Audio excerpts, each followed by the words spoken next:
السلام علیکم پیارے بچوں، آج ہم جماعت ہشتم کے جغرافیہ کے باب آبی قرے کے بارے میں معلومات حاصل کریں گے۔ میں Samina Farzana, government junior college سیڈم۔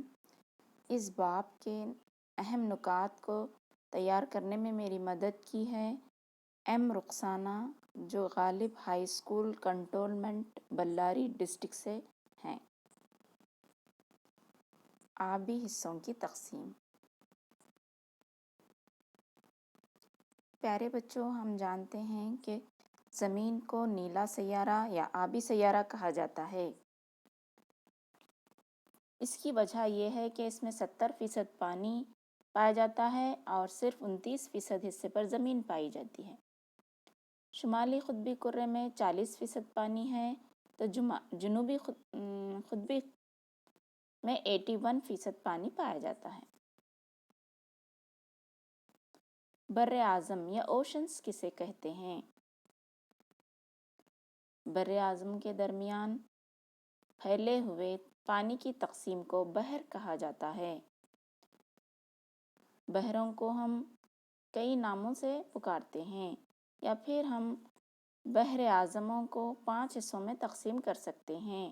اس میں نمبر 1 ہے بحر الکاہل، بحر اقیانوس، بحر ہند، بحر منجمد شمالی اور بحر منجمد جنوبی۔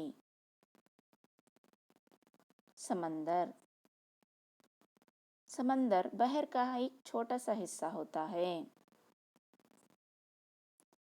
جیسے بحر عرب، عربین سی جسے ہم انگلش میں کہتے ہیں، بحر احمر، ریڈ سی۔ آپ نقشے میں دیکھ سکتے ہیں بحر احمر اور بحر عرب کہاں پائے جاتے ہیں۔ گلف یا کھاڑی۔ گلف ایک بحر یا سمندر کا ایسا حصہ ہے جو زمین میں داخل ہوتا ہے۔ کچھ کی کھاڑی، آپ یہاں نقشے میں کچھ کی کھاڑی دیکھ رہے ہیں۔ کیمبے کی کھاڑی۔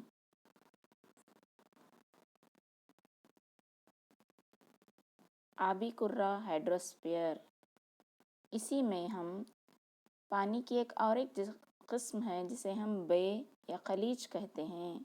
خلیج جزوی طور پر زمین سے گھرا ہوا نصف دائرہ ہوتا ہے جو ایک بہت بڑا آبی ذخیرہ ہوتا ہے۔ مثال کے طور پر خلیج بنگال۔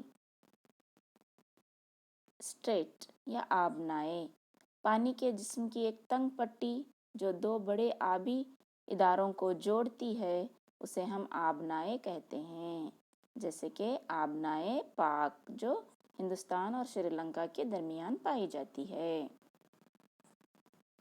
خاکنائے یا استھمس، یہ زمین کا کھنچاؤ جو 2 بڑے زمینوں کو ملاتا ہے۔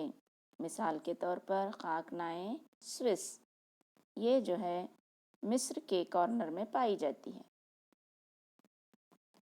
سمندری تہہ کا سکون یا ریف آف اوشن۔ بر اعظمی آبی کنارے، یہ کم گہرے سطح والے سمندر کے ساحل کا حصہ ہوتے ہیں۔ ایک طرف ساحل کے سرحدی، دوسری طرف بر اعظمی ڈھلوانوں کا کنارہ ہوتا ہے۔ درمیانی گہری ایک فاطم ہوتی ہے، یعنی ان کی گہرائی 1 فاطم مساوی ہے 6 فٹ کا ہوتا ہے۔ یہ علاقے ماہی گیری اور جہاز رانی کے لیے موزوں ہوتے ہیں۔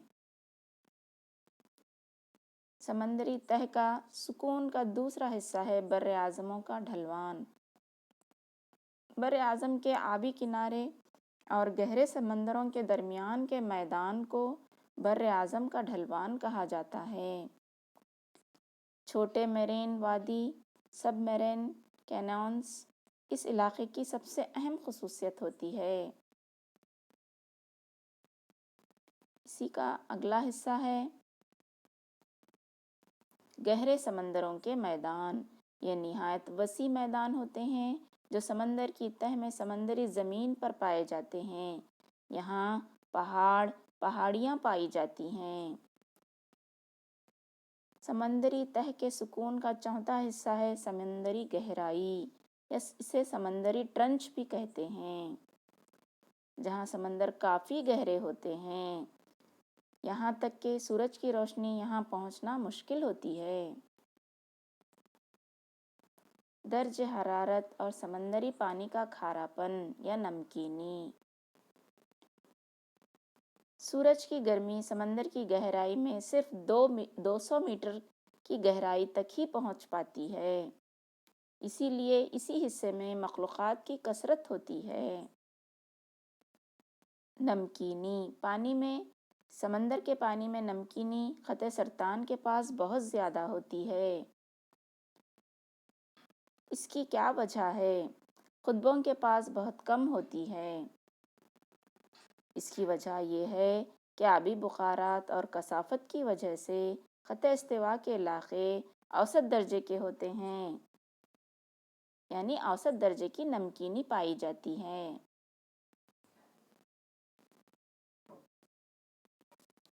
سمندری لہریں یا سمندری مد و جزر۔ پیارے بچوں، مد و جزر کہا جاتا ہے سمندر کا ساحل سے ٹکرانا۔ مد و جزر کی 3 قسمیں ہیں۔ نمبر 1 لہریں، انگریزی میں اسے ہم ویوز کہتے ہیں۔ دوسری ہیں رواں لہریں، جسے ہم کرنٹ ویوز کہتے ہیں۔ مد و جزر، جسے ہم ٹائیڈز کہتے ہیں۔ لہریں پانی کی ایک لائن جو پانی کی سطح خصوصاً سمندر کی سطح پر چلتی رہتی ہیں، اسے لہریں کہا جاتا ہے۔ رواں لہریں سمندر کی عام حرکت ہے جس سے پانی ایک علاقے سے دوسرے علاقے تک جاتا ہے۔ گرم لہریں خط استوا کے علاقوں سے قریبی قطب کے علاقوں تک جانے والی لہروں کو گرم لہریں کہا جاتا ہے۔ سرد لہریں اونچی عرض بلد سے خط استوا کے علاقوں میں جانے والی لہروں کو سرد لہریں کہا جاتا ہے۔ بحر ہند کی لہریں، یہ لہریں موسم گرما میں جنوب مغرب کی جانب سے شمال مشرق کی جانب چلتی ہیں اور پھر موسم بہار میں شمال مشرق سے جنوب مغرب کی طرف چلتی ہیں، تو اس کا نام دیا گیا ہے بحر ہند کی لہریں۔ مد و جزر۔ مد و جزر کے معنی کیا ہیں؟ سمندری سطح کا معیاری اتار چڑھاؤ مد و جزر کہلاتا ہے۔ مد و جزر کے اسباب یہ ہیں۔ نمبر 1 کشش ثقل کی جاذبیت چاند کی جانب سے۔ نمبر 2 کشش ثقل کا کھنچاؤ سورج کی جانب سے۔ نمبر 3 گردش زمین۔ نمبر 4 زمین کی مرکز گریز یعنی سینٹریفیوگل کی طاقت کی وجہ سے مد و جزر پیدا ہوتے ہیں۔ مد و جزر کی قسمیں۔ نمبر 1 اونچا مد و جزر، جس کا اور ایک نام ہے سیلابی مد و جزر۔ نمبر 2 نچلا مد و جزر یا کمی والا مد و جزر۔ سورج اور چاند کی وجہ سے 2 قسم کے مد و جزر پیدا ہوتے ہیں۔ نمبر 1 ہے لچکدار مد و جزر۔ یہ مد و جزر اس وقت واقع ہوتا ہے جب سورج، چاند، زمین ایک ہی قطار میں ہوتے ہیں، یا پھر نیا چاند، مکمل چاند کے دن۔ سورج اور چاند گرہن کے دنوں میں بھی لچکدار مد و جزر پیدا ہوتے ہیں۔ اونچا مد و جزر، جس میں اونچی لہریں، نچلے مد و جزر میں نچلی لہریں پائی جاتی ہیں۔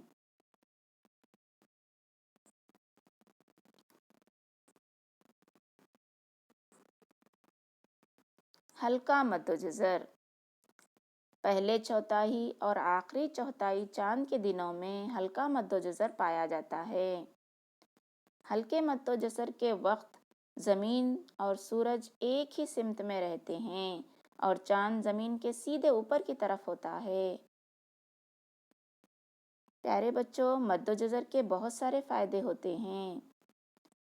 مد و جزر کی مدد سے ہم جہاز رانی کر سکتے ہیں۔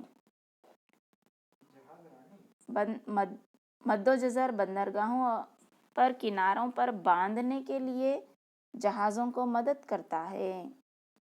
مد و جزر سے جو لہریں سمندری ساحل سے ٹکراتی ہیں اور اس سے پاک و صاف بھی کرتی ہیں۔ مد و جزر سے عام نمک بھی پیدا کیا جا سکتا ہے، اور مد و جزر کی قوت سے ہم برقی قوت بھی پیدا کر سکتے ہیں۔ سمندروں کی حفاظت۔